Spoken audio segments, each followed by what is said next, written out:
for which it stands, one nation, under God, indivisible, with liberty and justice for all.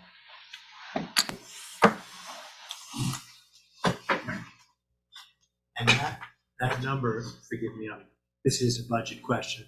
I asked what the building department revenues were to date. Is that literally to date or beginning of this month? Or? It is as of, what is today? Today is the 13th, so those numbers were as of the 11th, so. Okay, so it's basically ago. 3/4 of what revenue might be, and it's 740, around 741 maybe. So it might hit $1 million if it were annualized. Does that sound about right? If it was annualized, I know Ed said building permit revenue I with get it. seasonality and depending on Okay. different projects. Well, I'm not going gonna ask on. you to budget $1 million, that's the good news. Just want to know the background. Okay, yes, you can turn this on. I think partly because the pledge. We're on. We were on. Oh, forgive me. Yes. Sorry. All right. People have to see the pledge. They can't be. Absolutely right. You're absolutely right. Might have got caught off a little bit because you caught me by surprise. So, how would you like to do this? You want to? So the first page in here is where we stand with all of the requests, revenue increases, expense increases. So I don't know if you want me to go line by line or not, but where we are now. Yeah, I don't. I was going to say, start with the bottom line right now. You Yeah. did that already. Yeah. It's fine. When you presented it. So bottom line is we are $165,207 over the maximum tax cap increase. So should we just go around and take turns with comments on items? Would people like to do it that way? Okay. I think, to say one thing we never talked about it, or I don't think so, was the celebrations budget, which is new in this document. So maybe we. That's fine. Although I can get you a really easy one. Are you still budgeting my salary? Yes. Take it off. Okay. It's $4,800. Okay, you're on. You're not running for re-election this year, you know. I Okay, so I mean, yeah, we haven't talked about that. I know, like, I think last year even we said we wanted to talk a little bit about celebrations and like how we're allocating money. And so, you know, Veterans Day, 3K, Memorial Day, that had been more. It looks like, I think we already talked about scaling it back for this year. Yeah, I think we did sort of agree to 7,500, so. So I was thinking that was more for The current, the current year. Yeah, I'm sorry, Okay, yes, yeah. that's what I meant, I'm sorry. in the, Yeah. like in the current budget year, right? Yeah. Yeah, Not for Oh, the, for Memorial Day? yeah. right. So, The one yes, that's But that's what we carried through to I Right. just carried forward the Right. 7,500 to start. so we do have a breakdown attached here once I get to it. Yeah, Of the, I think okay, I found it. Yeah. So it's interesting because, like, on one hand, we always, you know, it's not that we don't have anything that's any event. It's just more about, like, if we have a certain amount of money to spend, how are we allocating that? And if all the money is going to 2 holidays, is essentially, I think that's a problem. I think to spread it out is a better idea. Yeah, and you know, Memorial Day is a little special, and there's multiple parts of it. But you know, if we're doing Veterans Day for 3,000, 9/11 for 1,000, does seem like 700 is a little more. Then yeah, like Juneteenth and Pride. I know we've been able to do those very cost effectively, but I still think we should allocate some money towards them. I mean, last year I think we did spend $800 for Juneteenth or something like that. And how come fireworks is 19,500 now? Didn't it used to be 15, or am I imagining? So in last year's budget, we always knew that the total cost of fireworks would be 30,000. So we put 15,000 in the budget with hopes that the remaining Got it. 15,000 would be Raised. through donations or Okay. raised, yeah. But that didn't happen, so that's why I put it back up to 30,000 to Okay. start. good. No, go ahead, go ahead. Let's say with the holiday greening, I still am a little confused about like what is in that $9,800. It seems like we have the tree broke out to another line for $1,200. And then I guess another question is like, What page are you on? It's 12 of 13. yeah, Oh, so I have it up on the screen also. Oh, But, okay. I mean, I like to look at it like here, so I'm sorry, I don't mean to be a pain, but I like to see. no, take, yeah, whatever. I feel like I'm doing an eye test if I'm trying to see. I know, it's a Let me go. I might it's a little small. I could probably make it a little wider. No, it's fine, Larry. It's not, it's more me than the screen. It's, you know, so. I have it now, so I have it in front of me, so it's good. Okay. but so the tree is separate from the greens, I guess is my first question. And then like the decorations in the tree and the greens, I guess we buy those every year. Those aren't reused. Right, the holiday greening is all of the boxes that are planted on Main Street, not planted, but decorated, it's all live material, roping, all the wreaths up and down Main Street. So I think that's all of the holiday greening. And what about the top of Main Street? And All the stuff at the top of Main Street? decorations around like the bulletin boards and, Right. and, yeah. I guess I think in general, the conversation that I think we need to have, and we sort of had it a little bit when Maureen was here.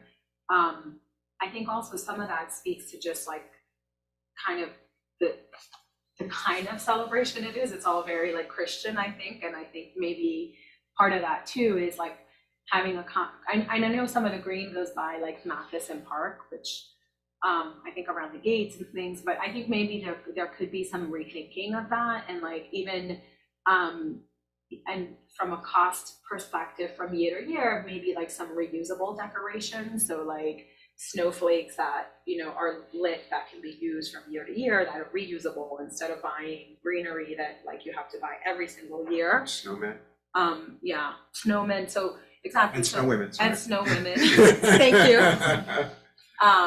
But I just think that we are at the point where we should be thinking about all these things and really thinking about, you know, rethinking those things, including just like the wreaths. I think, you know, that kind of stuff, like from various perspectives, right? One, from the inclusivity perspective and thinking about sort of just being more inclusive of other celebrations and what people celebrate, but also from a sustainability perspective, which is things that are reusable rather than things that, you know, we use for one season, you know, for one time and throw away. Well, I think an efficient way to do that would be, I would imagine Maureen would be open to this. Yeah.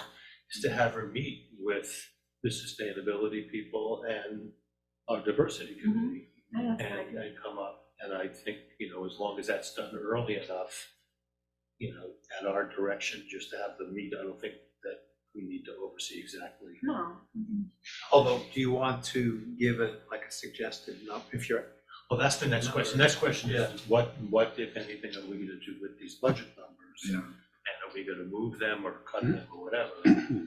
But I think if we as a board decide that we wanna see more diversity in the decorations and the types, I think that can be achieved fairly easily.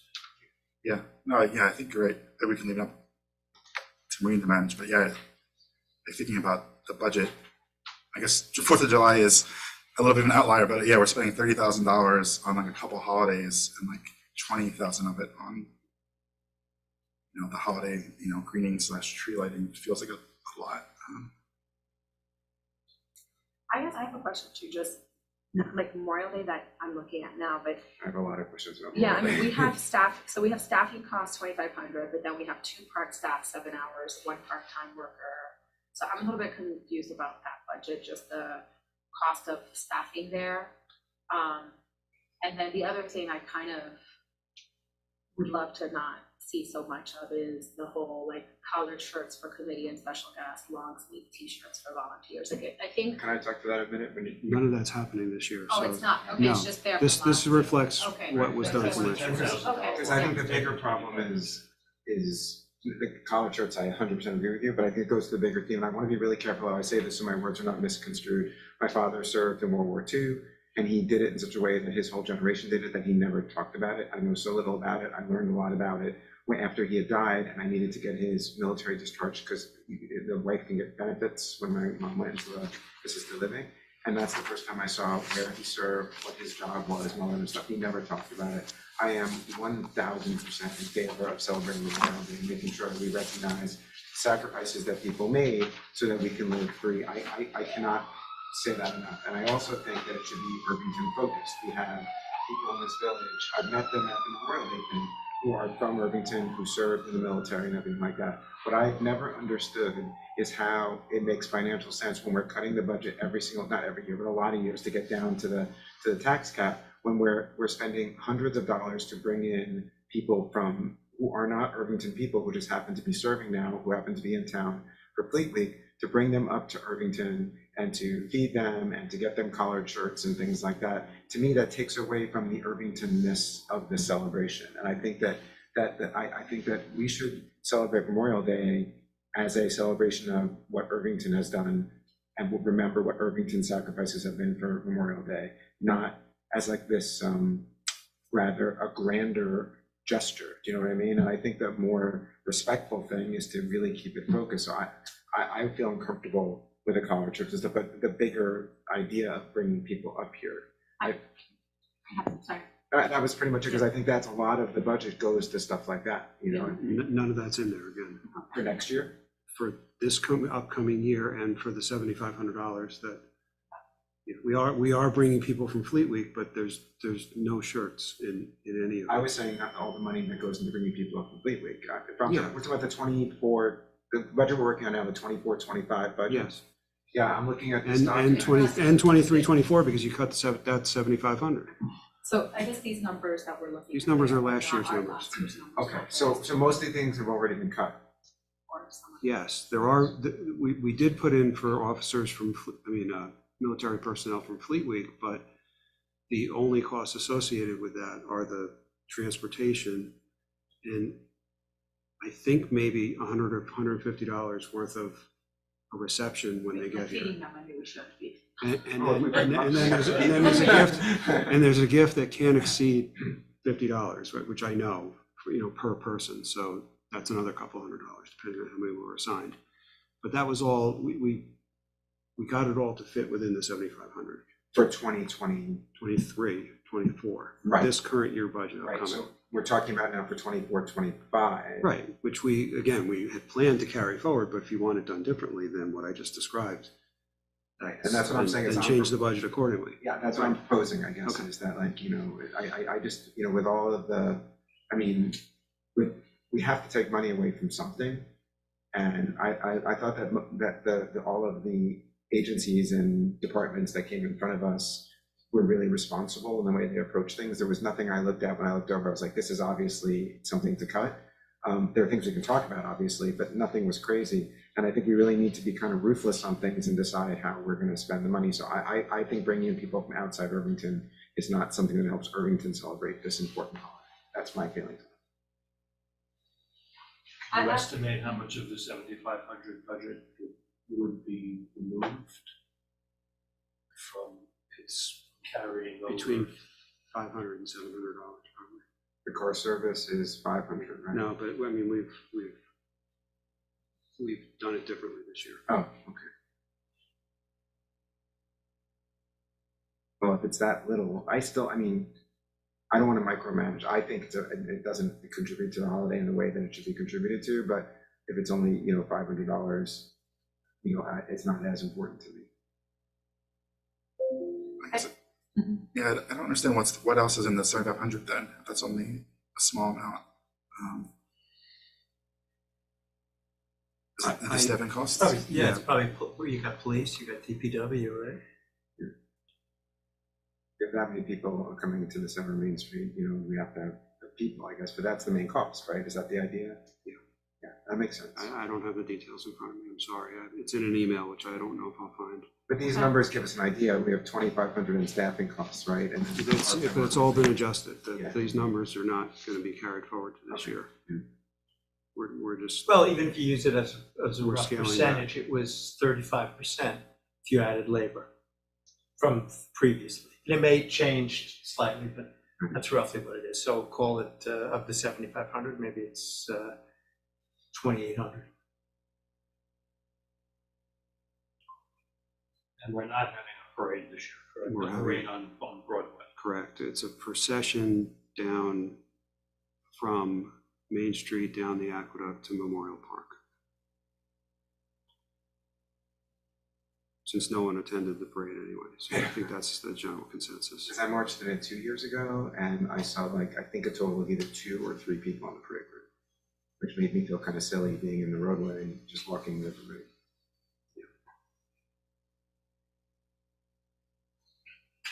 While you're looking that up. No, go ahead. It's okay, it's only like the 10th time we're trying to talk.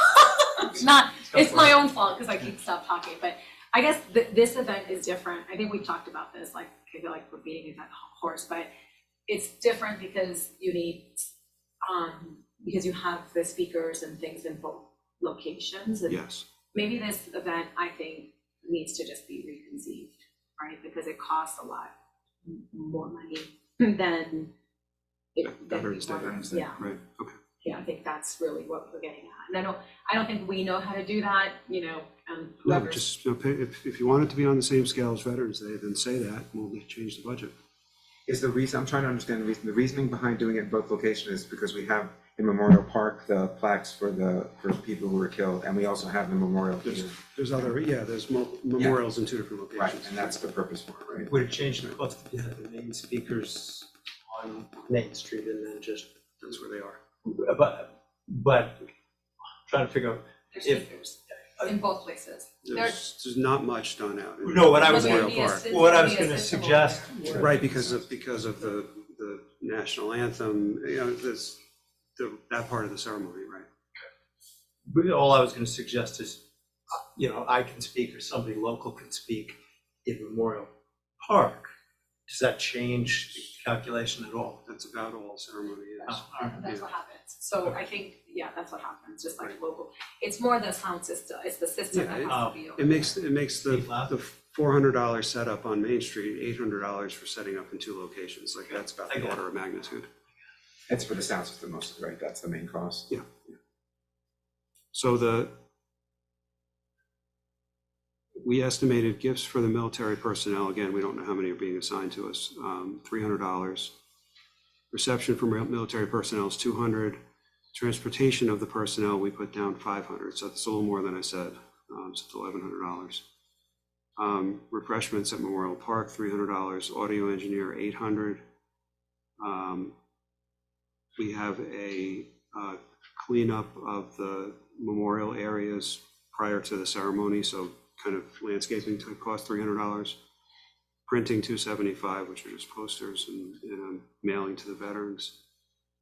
Wreaths are $1,700, and staffing we estimated $3,175, which is 5 officers and 2 park staff. I can't tell you the exact hours, but it's got to be a minimum of 4 hours. That's probably all it is.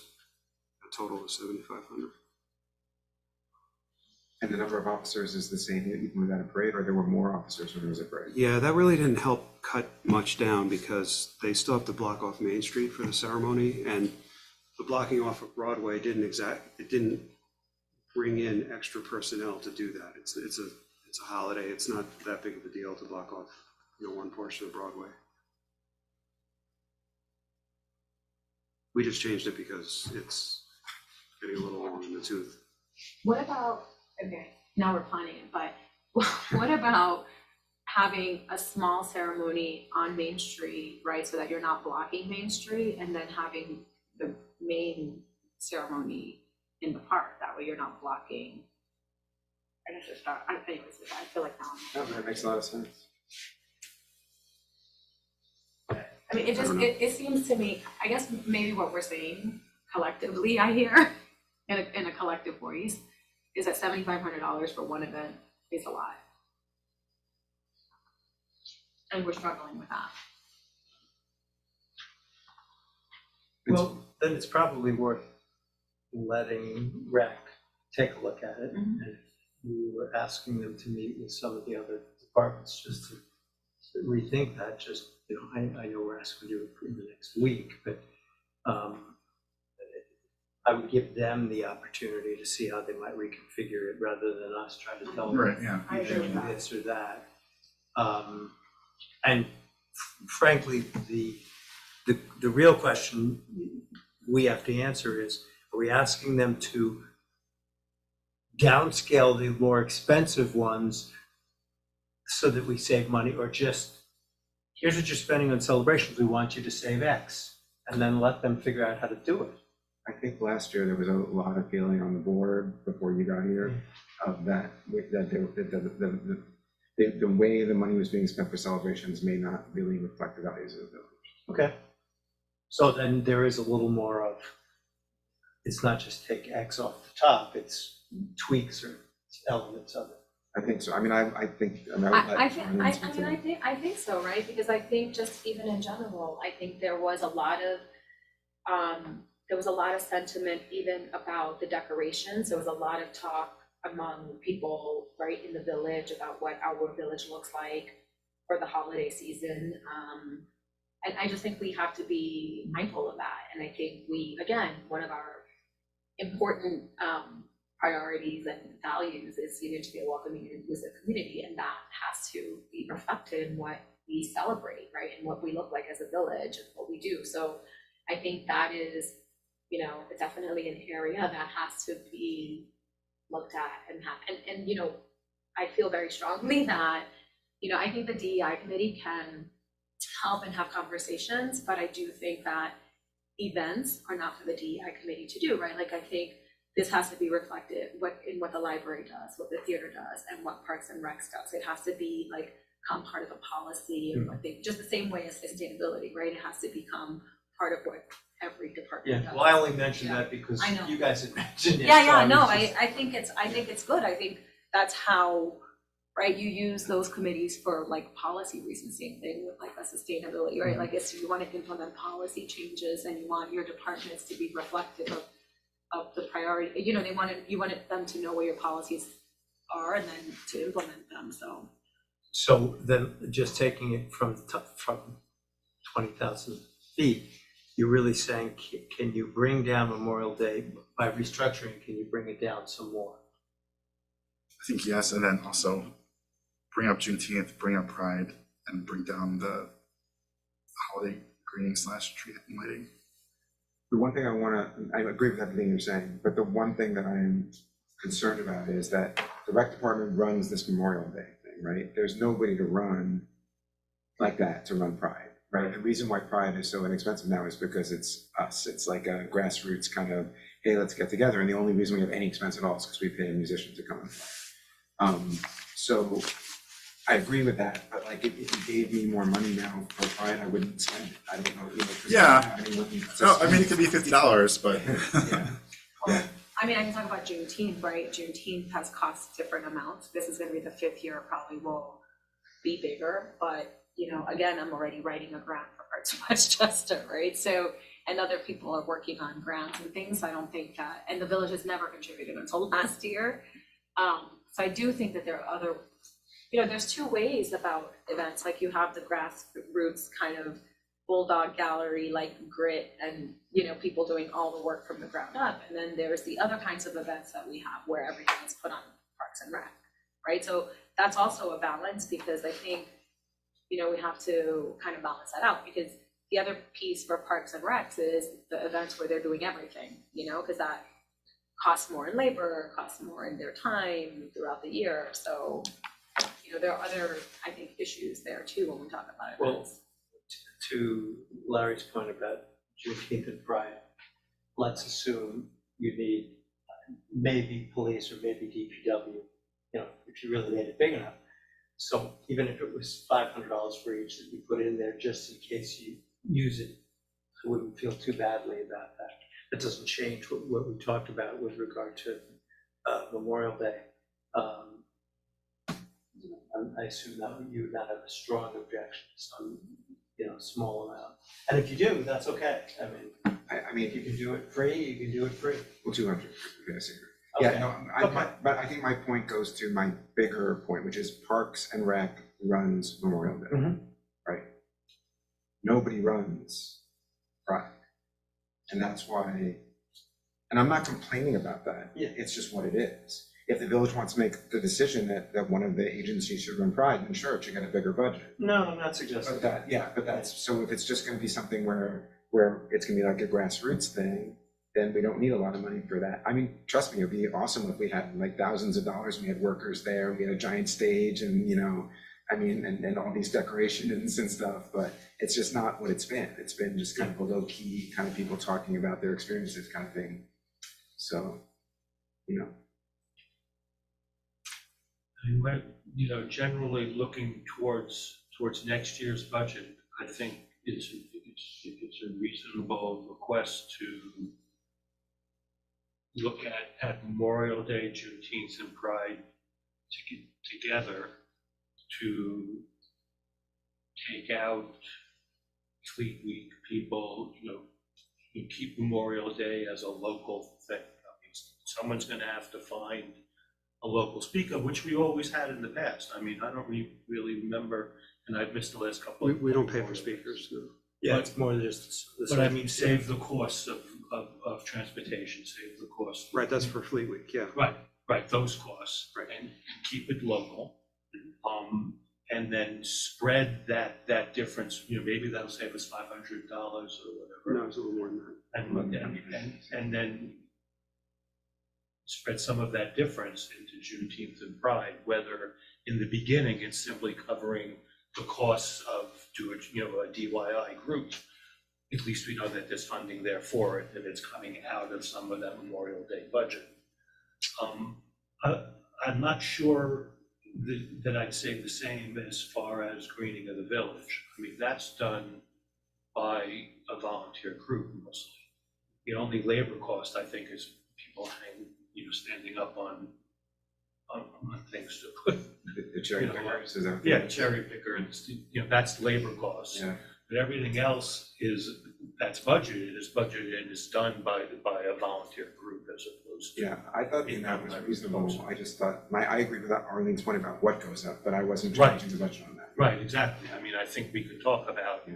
what it looks like and what goes there. But as far as that budget is concerned, I'm not sure how much of that I would want to be. But there, do you think, what about like reusable things, you know what I mean, where we buy? Well, I think some things- of the stuff is already reusable. I think, right? They don't have a lot. You also have to ask Maureen, because I had this conversation, 12 years ago. Storage. Yes, exactly.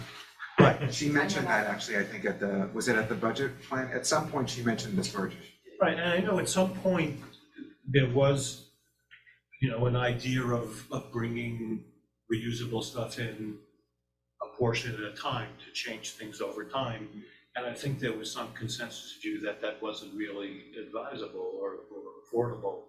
Or maybe storage was one of the reasons, wear and tear on the reusables. So, for a short time, they don't look as good and they're gonna buy it again. So I'm not really sure about that, but certainly what goes up can be discussed and changed.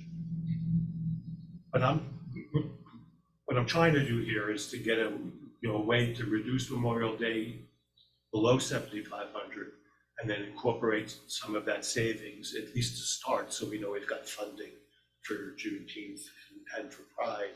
And then those things may grow organically over time, in which case funding has to change. And that changes as the village changes. To be practical for a second, and I'm not suggesting you guys are practical. No, this is a timing issue. When is this budget due? Right. And practical meant, Right. How are we gonna have Maureen talk to a bunch of people or talk to us if we don't have enough time? When do we have to have something that goes, a draft that's available to the public? You told me this once already. Oh, well, March 20th, so basically next Monday is what we kind of, Got it. we're planning on having this finalized, but I don't think any of what you're still needing to discuss really hinges on, is gonna hold that up. I understand, because you can still be having a conversation about it. Right, it sounds to me like the number's not necessarily gonna get cut, it's gonna be reallocated, at least that's the last I heard, I mean, maybe there's a little I cut, think I'm we not sure. can- Okay, so Yeah. that decision would be helpful to make like now or Right. Monday. you Right, know what I what's mean? that number gonna be? Yeah, And then we can certainly discuss the And then- allocation. You want Exactly. $2,000? Well, how much does Juneteenth need? Because I don't know anything about that, so I don't even know what I'm It's speaking. at least $1,000. I mean, I have no idea. Yeah, I mean, Juneteenth will raise money, like we'll fund through other sources also. It's, how much does it normally cost? The village gave some money last year, as I recall. So right? the village covered the cost. So we had several events, right? So the event that the village covered was the concert in the park, was the workers in the park. Right. I think we paid for multiple people, I think needed one, we probably could have had one person. So I think we also need to be like mindful of that. I don't recall what that cost, maybe $800, I don't know. That's Sounds about right, Right, yeah. That sounds like, Yeah, I think that's what it was, but I do think for something like that, it could be one person for 4 hours, you know, that kind of event. Look at that, 800 plus 200 is a nice even $1,000. All right. That's okay. And maybe that means, then, I don't know whether it comes out of Memorial Day, but then it's $1,000 you're looking to take out of the rec budget. No, I meant 800 for Juneteenth, But that's I'm- for Pride. No, I get it, but if we had cut 2,000 to begin with and moved 1,000, We save 1,000 then. Right. Yeah, we should save a little bit out of this, we need to find savings. Yeah. Can I add a different question in the rec department? There's OT in the woods department of about $7,500. Do you have any idea what that is? It's CJ's time in the woods budget, the request. Yeah, 70, let me look, but money was requested to be moved from part-time to overtime. Because I guess CJ has been doing most of the work that a part-timer would do. So it's not really an increase, it's just a moving from one budget line to the other. Right. It's funny because I think it's really great that you've done a lot of correcting of the budget lines this year. Going forward, I think that's amazing. You should be so proud, but for this 1 year, it's So confusing. confusing, so confusing. We just need to get through this year I and know, it's gonna be and then wonderful. it'll be good. Yeah. I want to raise a couple of points in the police budget. Go ahead. So I think I can't find it, of course, but the personnel request, the increase for the, I have a issue with that because I feel that we don't really have, that's on a role that we are asking to fill. And I feel like we're not really sure, so to me, that's not a good way to go about that. so Just which so I one? understand. Enforcement. It's enforcement officer. code enforcement officer right. at $19,840. Right now, they're asking to go full-time, so is the 19,840 the additional amount? Not full-time. The- It's the same amount. He's already full-time. Well, they're having them change title, if you Yeah, will, from because he projected, He took the test. With an added title, right? Yeah. Right. yeah, to code, adding code enforcement officer. Correct. So the additional title part is 15,000, 50. and the other difference is just to reflect what his current salary is, because it was moved from contingency with Got it. all the other I know, non-union. I know it would fall in probably under courts, but is there any feeling for what additional revenue would be produced by spending $15,000? I guess it depends how many Having- tickets he would Sounds better for me. issue. To my- So- my ears. But the answer was basically, we don't want to justify funding the Right. position by how many tickets the person Yeah. has. So Well, that's- having attended, That's a fair point from, you know. I have a different issue. Well, No, sorry, having attended a, Yeah, I'm still, no, no. having attended a code enforcement training session that was put on for the building inspectors today, that was the one we invited you to, just in Yeah. case you were Yeah. available. The gentleman who spoke made the point that you should never look at, building code violations, and I know that's not what we're talking about here, Yeah. but you should never look at building code violations and the prosecuting of those as some sort of a revenue generator, because you're gonna go in front of a judge and the judge is gonna levy a $50 fine. Yeah, You're not gonna get what your code necessarily says, you're gonna get what the judge gives out that particular day, and it's not gonna be what you expect. So that's even more of a reason to not rely on any sort of revenue, which is not to say that it won't be there, but it's gonna, you know, to really raise revenue from code violations, you have to prosecute. That's gonna cost a lot more than it's gonna raise. So there's an unseen cost Yeah. in this number. So, go ahead. Yeah, I just wanna finish. finish my point on this. I just wanna reiterate the point when we discussed this, which I don't think that we have articulated what that even looks like. So to me, or what that policy that we're trying to enforce. So it just seems strange to me to say like, okay, we're gonna promote someone or give someone this code enforcement officer title, and we don't really know what that means, and we sort of had a hard time even articulating what that might mean, like going after dogs that are running around, like that whole conversation made me very uncomfortable, like, and as a homeowner, I really don't want to spend my tax dollars for someone riding around looking for violations, like, unless we as a board articulated like a real need of something that was, happening in the village that we were like, this needs to be corrected. So that's not really how this came about. So until we articulate the need, I don't feel comfortable with that. I think towards that end, a way of looking at it is like, I think it's a credit to the chief that he's run his department in such a way that there are people like that who want to take the exam, and it's a credit to the guy who took the exam, I'm sorry, I don't remember his name, to do that. These are all admirable things, but they shouldn't, that's not what should drive it. What should drive it is, if, like Arlene said, it should come the other way around, that we have this need, right? And because other times that the police have come to us in the past, like last year, and that's gonna segue into my point on the police, the chief came before us and said, here is the backlog because we're down a detective, and explained all the reasons for that with the contributions to the SWAT team and the rise in certain types of cybercrime. And that's when I said, are you guys in on that? And he explained how they were and everything. There was a need, and as a policy decision, we as a board said, oh, it's not good to have this backlog. So let's support that by solving that, or helping to solve that problem by investing in having another officer, right? So that we can have another detective, promote the officer to detective. This is coming the exact opposite way. This is something from the personnel rather than from the policy, right? It's like, he took the test. Again, admirable, absolutely. Yeah, But what I wanted to say was that last year we had a bigger, I think, Katie, Larry, I think we had to cut more last year than we had to cut this year, right? To get down to the cap? Oh, I don't remember. I think it was a little bit more in my memory. And it was a really tough budgeting season, and there were some hard feelings afterwards, and one department in particular felt that they were hard done by.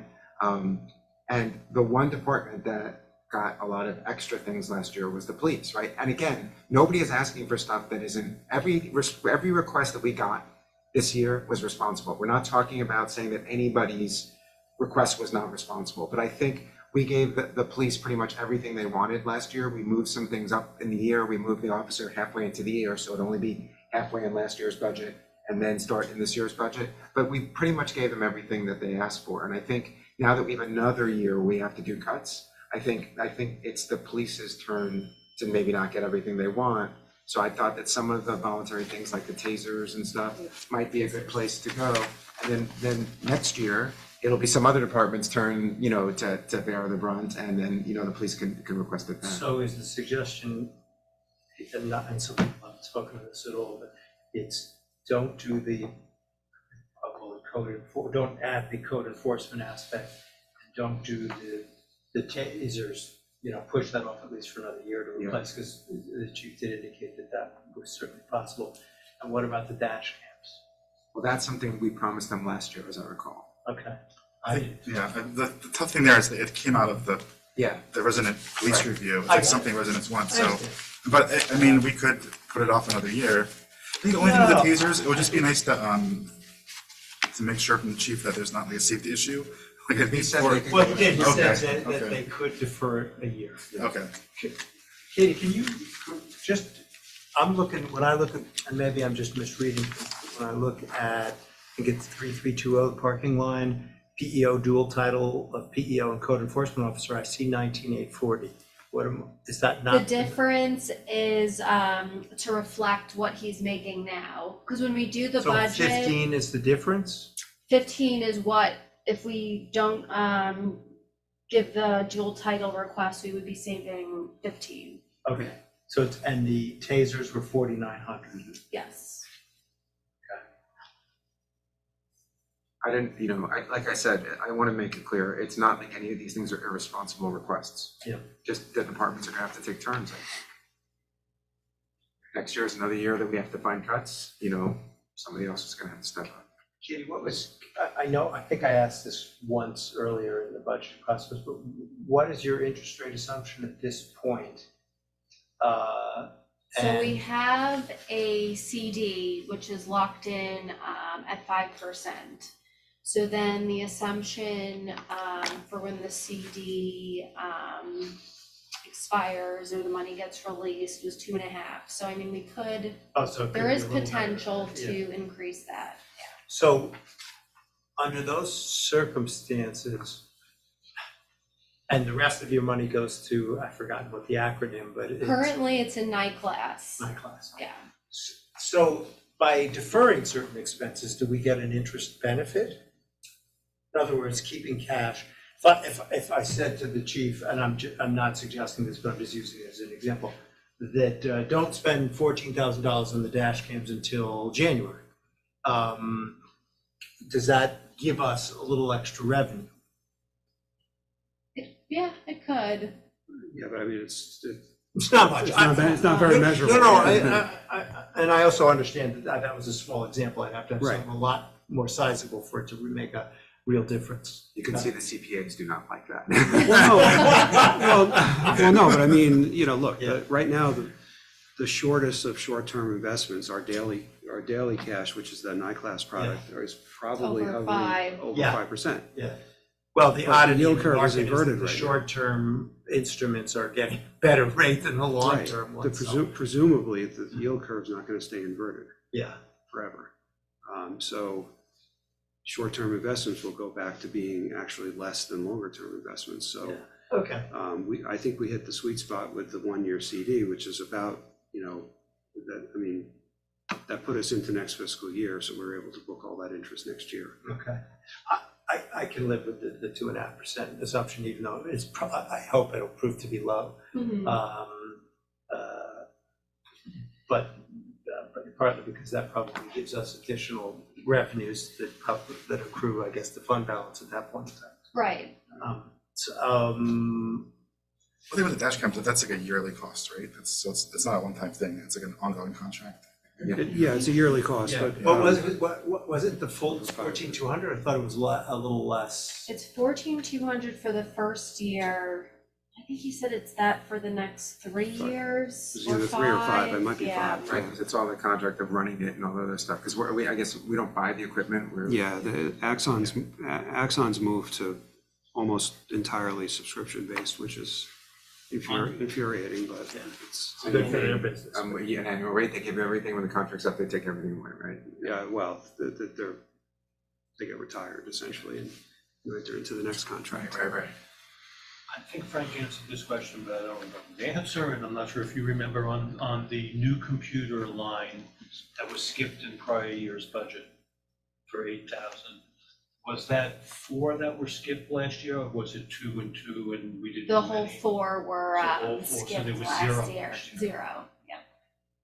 And they normally replace 2 at a time, 4 at a time, or, I mean, in an ideal world, they'd be replacing how many computers at a time, or No, they don't cycle through that? They don't cycle through that way. This is where they're at. On an as-needed basis. Yeah, they have different computers of different ages in their departments, as opposed to the rest of the village, which has basically on a full replacement cycle, Right, which we just did in the last 9 months, actually. And yeah, they've always been off cycle from everyone else. And we can get some clarification just to see what the potential future is, if this is kind of a blip in the radar, or if this is going to be similar every year, if it can be spread out. We can follow their IT. What about the interior cameras? Is that like a security thing to help? Like, because there's $6,500 for new cameras in the desk area and hall. Yeah, I think they were replacing old. Because they're not working, the old ones, or? I I think one wasn't working and then one was to add like additional coverage. And the purpose of that, just so I can understand, is that like the fact that the dashboard cam, so what goes on in the station can be seen by the public, so that if something bad happens, there's always video of it? Or was it a security thing for the police so they can see? I know that they can see like from, I think when the chief is home, he can see into the station, right? Is that part of it? Yeah. He can, but I don't know the answer to that question. Yeah, I So don't know either. We'll have to find out. Because if they, you know, if they,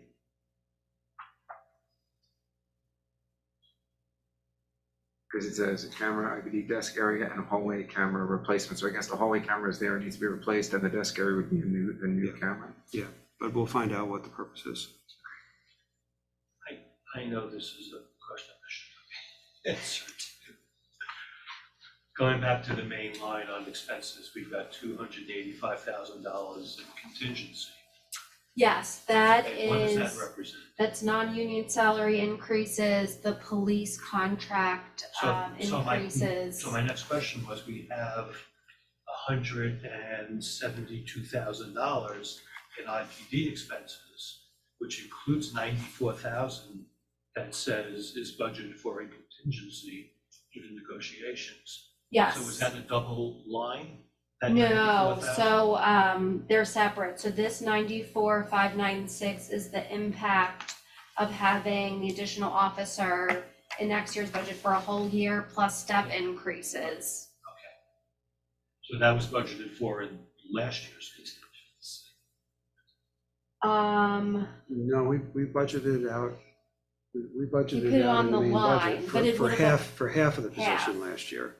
So the other half is here, and then the step increases are big, as I think we talked about. So when an officer jumps from grade 2 up to grade 1 is the way it goes, there's a pretty healthy jump. I mean, it might be $25,000, you know, so if someone reaches that, if a couple of officers reach that, then maybe it's a little less than that, but That's the big jump. It's I a big remember number, saying that. Yeah. That last step. the is initial the- stages are compressed, and then the last one's a big jump. I mean, maybe it's not I think there were 25. 4 of them who made that or are going to make that jump. Right, Which is good for the department, so it's a good problem to have. but the contingency contains the raises for next year, because although we have a settled contract, the rate is not settled because there was a reopener clause in the contract, and they've requested to reopen.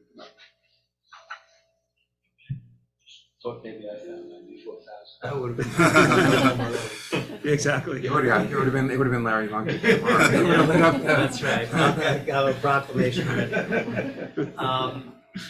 Building department. So you've given me numbers that show me that as of a few days ago, it's almost $745,000.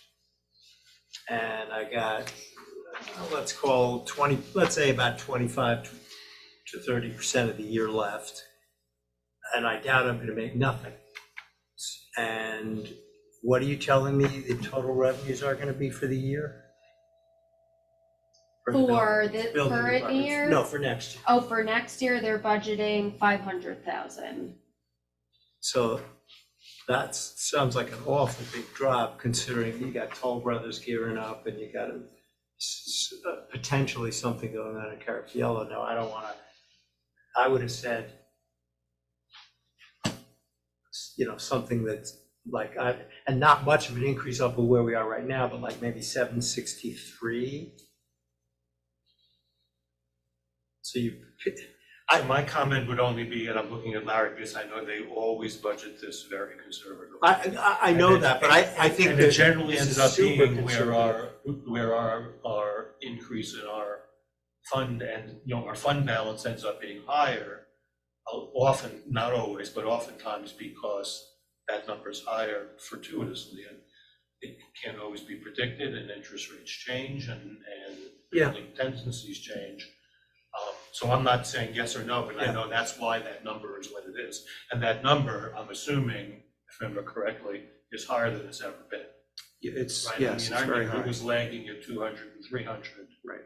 For many years when we were bringing in 500 and 600. Right. So I think what we heard during the building presentation was that although you have the one-time projects like Yeah. Toll Brothers, right? So that, I mean, I think it would be irresponsible to assume that that project, and take that into your projections for revenues next year. Maybe you can take a portion of it, Yep. because then when that's over, it's gone. So now you have a hole the following year that you'd have to deal with. But I think the concern was that Ed expressed, I think, is that he doesn't know where the projects are going to come. He doesn't know what's next. There's been a tremendous amount of renovations and people pulling the sales in and working on their own homes. But at what point does that run out? And, you know, you're not going to get new home construction. I mean, you have Toll Brothers, but that's, you know, that Yeah. we haven't had anything like that in 15 years, right? Yeah. So where's it going to come from? So if you're this year, you know, in particular, was driven by some very large projects towards the beginning of the fiscal year, where you had, you know, $100,000 permit fee come through the door, things like that. So, look, I mean, I'm not going to say it's very difficult to say, well, you know, 500 is the right number, and you know, we know that that's conservative, but it's hard to defend it when you have a track record of the high renovations continuing to come through the door. Yeah. But I wouldn't push him to, like, you know, in the 700s, but I could see if 500 was what he included, I would have said, all right, 550. You know, I mean, I'm not being irresponsible, but you pick it up. Is this a crazy way to look at it, like historically? I mean, we said for last year, we're gonna have 480, and you said we're already at 700. And so we could just take an extra 200K from the fund balance today for this year's budget, because it's just extra money that we could have budgeted for last year. You know what I mean? Yeah, yeah, and the year, as you point out, the year's not over. I mean, you're gonna get something more, so you may end Right. up So the only- 900 or. Right, so the only danger with doing it that way, and it's not bad, I'm not Yeah. suggesting it one way or another, but is that if you assume that that's in your budget this year, then you either have to assume that it's in there next year, or you have a $200,000 hole. Right. So you have to be prepared to either do it again or appropriate some lower number and kind of wean yourself off of it, which we talked about Yeah. before. Well, So I mean, there's, Yeah. my assumption is we're gonna have some amount coming out of the fund balance, whether we call it, you know, it doesn't matter where we're assigning it to, but what's our difference, 165 or something? It matters only in the sense It's a little less. that, I know last year we did really assign it to things that were gonna go away after, like the extra Parks and Rec Yeah. employee and things like that, so. You know, the interesting thing about I'm not an expert in the building department, but I remember what Ed said was, usually he can see like, oh, next year maybe we'll get it from here, and he said there's nothing he can point to say they're coming in possibly next year. And I think that's what he was concerned about. And the other thing related to that Ed didn't mention, but I have friends who are realtors, and they're saying that there's very low inventory now. So if there's low inventory, that means there's fewer homes being bought, which means there's fewer renovations of new homes being bought. People who've had them for a while can renovate, but isn't that a very large source of renovations, is people buy a home and they immediately, you know. I mean, given that we haven't built a new home in this village in many years, I mean, anything to speak of, then everything is renovations. So, but I mean, renovations tend to be more on newly purchased homes than on people who've lived their homes for a while, right?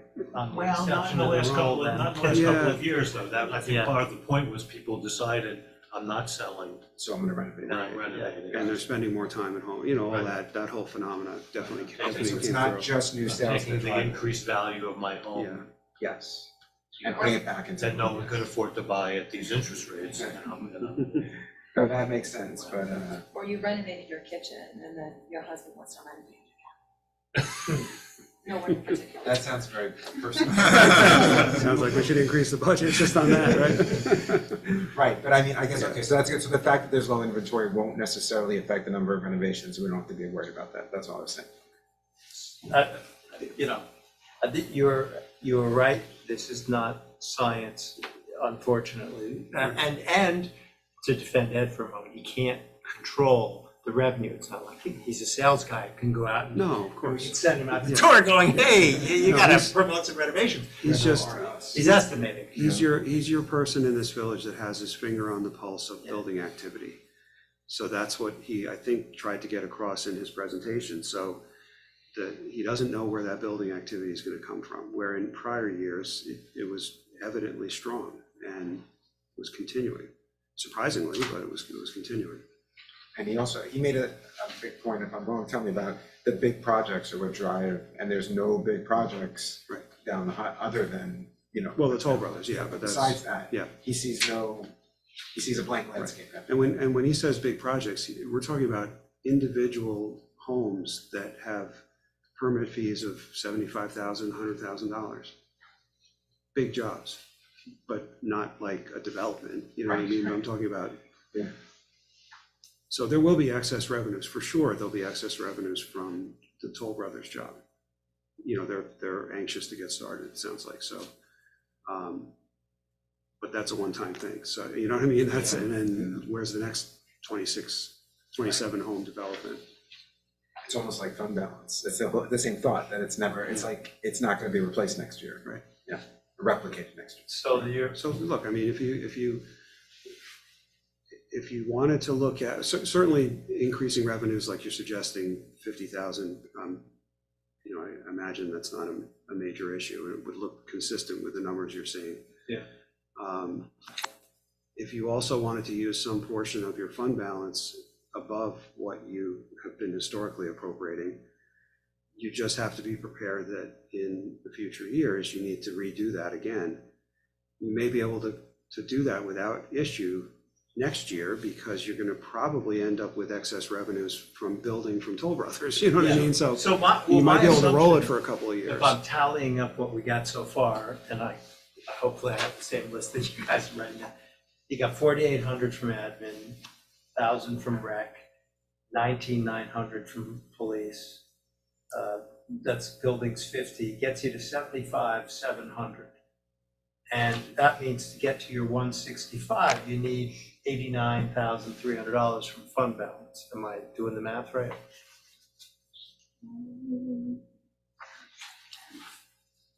4,800, 15,000. Plus the tasers are just 4,900, so that gets me to the 19,900. So we found 25,700 savings so far, Yeah. right? And then I was treating the building revenue like it's a savings, but it's Right. additional revenues. So that gets you to 75,700. You wanna put 50 extra for Yeah. building? I mean, look, if Ed comes into your office tomorrow morning saying, I'm gonna. Look, I Maybe mean. coming through this door. No, he doesn't, listen, I mean, it is what it is. The numbers are gonna be the He's numbers. guessing. You know? Yeah. It's not like he's gotta Probably work better harder to than make the mine, revenues, you know what I mean? It's- Yeah. But I'm a skeptic only because the numbers are gonna so far, I think, really overshoot this year. And I get that that's dependent on large projects, and it's dependent on renovations that you can't predict. Mhm. And so if we screwed up, I'm responsible for the 50,000 that we're gonna pull from the fund balance, but, Right. he's making a guess on the 500. I'm still responsible for the 500, but, Maybe he thinks it's 550, but he knew we were gonna come back to him, so he said. oh, I won't say what I think. No, we didn't have those conversations. Officially anyway. Yeah, no, I don't think that's. But sort of echoing what Larry was talking and John bringing up fund balance, that was one of the reasons I asked you to supply us with that information. Yeah. And I've spoken about this over all the years that I've looked, I've been here and been aware of the fund balance idea, and it always increases.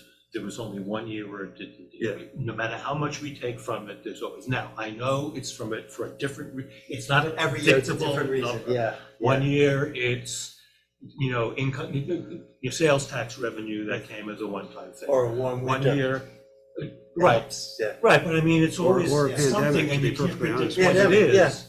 We actually didn't do poorly during the pandemic, whereas Right. other places had a lot more economically sensitive revenues. Right, so we borrowed, 1 year we borrowed, I think it was $380,000. We had $1 million more in the fund balance at the end of the year, when we borrowed twice as much as we normally do. Yeah. Right.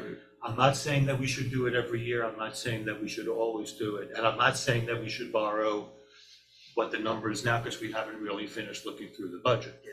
But my point has always been, especially when we get down to those last numbers, and we're particularly talking about things like library and rec and theater, where every dollar that you take out has a direct effect on services that we can offer to people.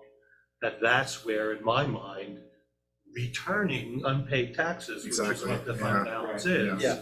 is the responsible thing to do.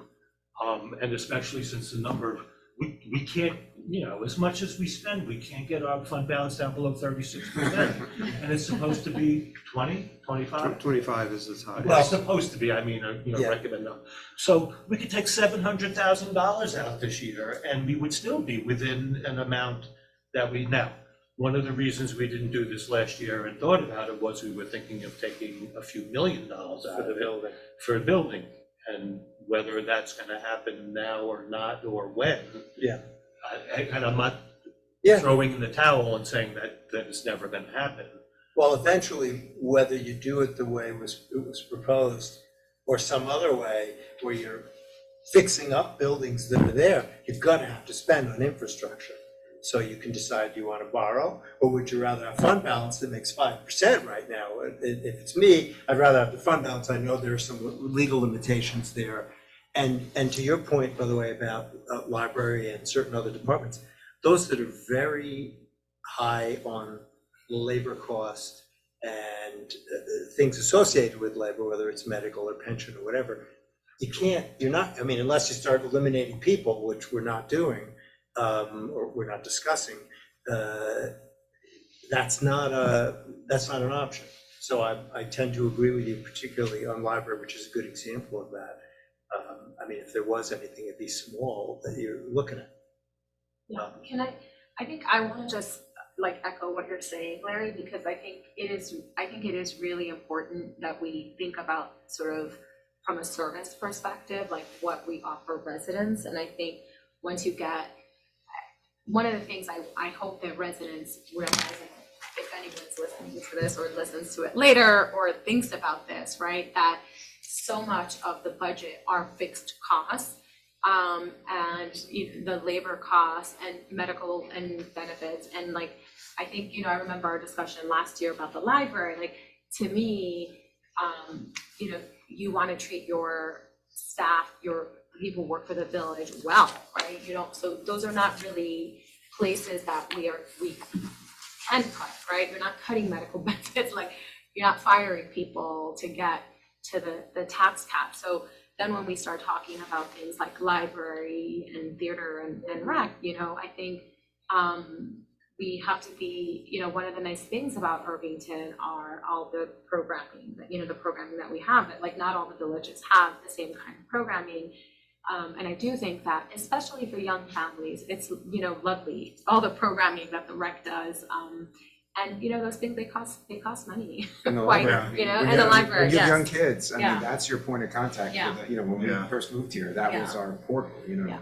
And I think, we'd all love it to be more, right? I think we were talking when Maureen was here about like, how about a black party? How about these other things? And it'd be great to have even more events. And I think even with the holidays, like I think we don't really want fewer holidays. We're trying to be more efficient with the money, but we would love to have more celebrations. Right. Right. At some point, we're gonna have to address like Diwali, because that was one from the survey, Mm-hmm. that was the biggest thing that came up. Yeah. Yeah, Yeah, I agree with everything Larry Lanke said. It's very well said. yeah, I agree too. I think it is like thinking long term, it feels like it is tricky to sort of outpace the increases in the employment costs, the health insurance costs. Like it seems like those go up every year more than the tax cap. Yeah, if you wanted to make, for those who believe the taxes are way too high, the only real way to attack it is to change dramatically the services that the village provides. You want to lose all departments, and try to farm them out? We're still only 20% of the tax burden on. Oh, yeah, absolutely. taxpayers. This Right. is the tail wagging the dog, but Right, yeah. But people Yeah. should remember that when they Yeah. say our taxes are always so Yeah. high, most of it's the tax that they're voting for when the school budget comes up. And they're happy to do that because their kids are in the schools. Right. And until you get the other side of the population, whose kids are not in the schools anymore and they're struggling to stay in the village. But it's not thought of are complaining. They blame us. To the point about the tax cap, I'm sure you've heard this before, but the tax cap is the lesser, right? The lesser of 2% or the inflation rate. So, Yeah. you know, that was okay when it was 1.5% inflation rate. Right. But it's, you It's know, currently, 4 in the 4s. right, and last year was probably even higher at this point, but,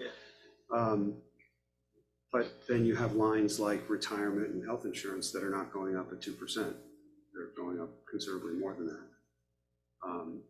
Retirement can turn around and in some years decline, actually, because of the, you know, fluctuations in the market value of the pension system, but health insurance never declines, so. And insurance in general is, but I mean, that's something I'm getting ready to write a letter about, because, you know, the insurance industry is, did you notice every line, we're seeing in our co-op, we got 150% increase in our insurance. And now they have a requirement that's gonna cost us another 100,000. Yeah, homeowners are facing the same thing. Yeah, and I look at our budget, and the insurance line in every department is like increase in insurance, and we can't control that. What are we assuming for this? We're assuming 9% for the general And they liability. proved to be low. But that's a lot. I mean, I'm talking about single. That's coming family out of our home, but- 2% allowance. Right. Right. That's what the point is. I mean, Budget. really what it comes down to is that it means that we need to think long and hard about having any full-time jobs at this point, because that's what's driving everything, and that's limiting, you know, the number of programs that we can do and everything, but, you know, it's same thing with a co-op. You have control over so little of the budget in actuality, right? It's like, there's this tiny bit that you can play with, but the rest of it is just fixed, you know, with union contracts and, you know. So, anybody else have any other comments to load in, or is that a way to try to, what I threw out, a way to try to attack this thing? And the target is to be at the tax cap. Yes. That's what the, Well, right, that's another decision. well, yeah, Yeah. I was confirming that, but That's Yeah. what you say, Yeah. yes. Yeah, that's the Right. numbers that I threw out would get us there. right, okay. And you're taking, what did I say, 89, Or 300 from the fund. And you've taken more in prior years? I can't remember anymore. So last. Well, it would be an additional year- amount over and over. Yeah, it would Actually, if you be wanna- additional. Oh. The email. I got it. You know, Sorry. if you're looking for like things to use unbalanced that Yeah, might, but go up to the, oh, no, here. We appropriated 226. Last Yeah, year. yeah, yeah. Right, so we'd have And to so go, far, so in the numbers that we have now, it's starting with 198,000 in fund balance, Right. 'cause that's kind of, So you're pulling 198 and then you're adding 89. yes. right, and last year was 226, 226. but that was to account for the The part-time grounds. groundskeeper, right? So to be consistent, we pulled that out of the budget on the expense side and then took the Yeah. surplus down, unbalanced use. in the capital budget, is there a purchase coming up for the fire department for a truck? Yes, Because if you're thinking like, if we really want to limit not limit, but try to limit fund balance to things that really are one, like, you know, I'm looking, because the fire department has an increase, and I don't think they usually have a big increase, and a lot of it is for the increased maintenance costs on the, it's $10,000 for increased maintenance costs on the old aging fleet. So when we do get the new truck, presumably the year after that, they won't need to have that increase, so. Yeah. So Yeah. this is something that's defensible for fund balance, because it is a one-time thing, hopefully. Larry's suspicious. I'm sorry, what's a one-time? The increase in maintenance costs for the trucks, because it Well, they're says for an getting rid of the aging trucks. fleet. No, but they're replacing one of the old ones with a new one, right? Yeah, but it won't be, it'll be, It'll take Takes probably a long years. probably to two- get- You order the chassis. You order and But then it's you getting modify ordered it. this year. Yeah. well, that's the goal, yeah. Hopefully. Yeah, Okay. so it might be a little bit out, a little bit, So we're lagging, but there is eventually gonna be that drop. yes. Yeah, okay. Could be. I'm just trying to be as, you know, honest as possible with this. Mhm. Their insurance, everyone's insurance, so this is like, the insurance thing is really what's driving so much trouble in so many different places.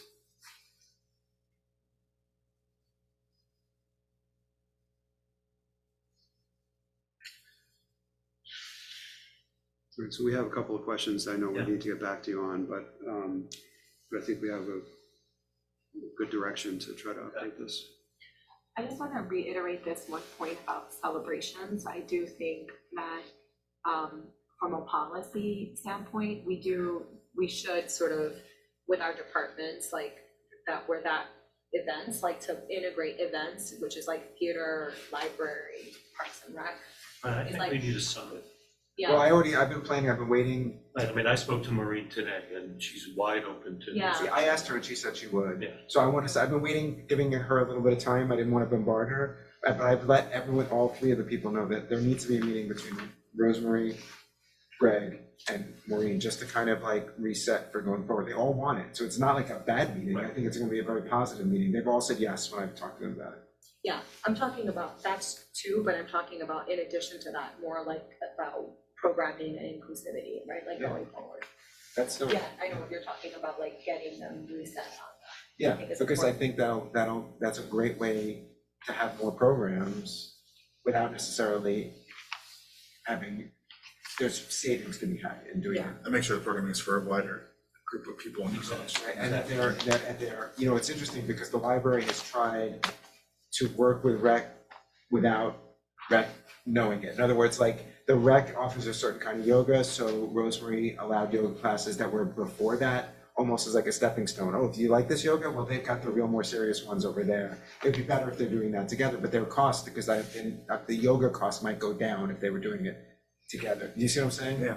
So synergies, I hate that word, but I'm gonna use it anyway. So, yeah, but you're right, actually, that maybe they should be like with the DEI committee about that. They should, because I mean, I feel like for the library, like through some conversation, they've done some book displays, but I feel like they could also just incorporate more things into their actual programming Yeah. instead of, having everything be from outside, and definitely, I mean, I think Maureen obviously is very open when we've had multiple discussions with her. So maybe you're gonna try to set something up. For the three of them, yeah. Yeah. I mean, like I said, I was waiting because I didn't be like, oh, Maureen, you've been in this 3 days. Now I'm meeting these people, I'm trying to be respectful. And I also wanted to clear it with you before I actually did it. I wanted to make sure Fair you enough. thought that she was ready and everything. Yeah, So yeah. that was No, my first email was gonna be to you. Do you think it's a good time? Mhm. And if you said yes, I was gonna then reach Yeah, out. no, it sounds like she's been talking about it and thinking about it. So already, I have your It's no papal problem. blessing. Yes, That's to the conflict. extent that I have one, yes, sure. All right, can we move to the next thing, which is not the executive session? Right. It's deer rules. It's not rules for the deer, it's rules for the hearing on the Irvington Woods Management. I'm just gonna list what I have, so that you can add if you want to. And this is sort of how to conduct the meeting rules, would be a better description. 3 minutes per person. You get one time. After everybody has gone, you can have a second and that's it. And we'll alternate between in-person and online. I'll select people, gonna do it, randomly because I'm not gonna know who's got what position, with some exceptions. Larry and I talked about whether to change locations, but I think that's a tough thing to do, just because we don't know how many, just in case we got a lot of people. Well, you can't broadcast, that's the issue. You can't I recognize, mean, Yeah. I think a lot of people might be online, but. well, that's, Right. that's Which we're going to encourage. in the next I mean, announcement. I yeah. sent Larry something that, and of course he can draft it anyway he likes, and we can all look at it, but that emphasizes that, if you can't get in here, you can do it at home. Your comments from home will count just as much as your comments online. Your comments in person. My assumption or my plan is I'm gonna do a brief summary. Brief means like 5 to 7 minutes tops of what have we heard collectively, call it the pro and con position, without trying to characterize it in any particular way. In other words, I'm not taking sides. I'm just saying this is what some folks have said, this is what other folks have said. Because what I have heard is that some people think we're just asking them to come in and come up with brand new ideas, and the only one I could come up with is adoption of deer. So unless people are gonna do that, Pretty good. Metro North tickets. You mean like Okay. you mean like official adoption, not Yeah, just like official saying, adoption, like that's my it. daughter This adopted deer a is giraffe yours. adoption. That's not what you mean. Take this deer home, it's yours. But the Metro North ticket's not bad either, we'll give them a monthly pass. The bottom line is, I'll do that up front. I'm making the assumption that at some point, any of you may want to speak, you may want to wait till the end. I'll leave it up to I you. don't think we should speak. Okay, fine. No, I think we need to come to an agreement as to whether, when people are gonna say, what do you think, or Yeah. why are you doing, that it's clear that it's not our job to respond, it's our job. We're here to listen. Right, and maybe And I'll say that up front And I too. think we'll speak after, we'll speak when we're deciding policy. That's But I okay, think, that's good. in my opinion, we should not be saying anything. Well, that's what I said to Zoe when she kept wanting to meet with me. Yeah. And I said, I'm not saying anything at this meeting, so it doesn't matter what I know or don't know. And I don't disagree with that, I just didn't want to cut anybody off if they really felt, hey, I got something I have to say, because you still are residents no matter what, and if you had Well, something. but like Larry said, we'll have our chance to speak. Okay, that's fair. Then I'll emphasize in the intro that we're here to listen, and I am gonna make sure I do whatever summary I'm doing as bullet points this week so that people can see it. I have one request for a rule. Yeah. So Larry was the only person on the board here when this happened, when we did I wasn't on the board, when the village was the first village to adopt that we wouldn't prosecute migrants just for not being legally in the country.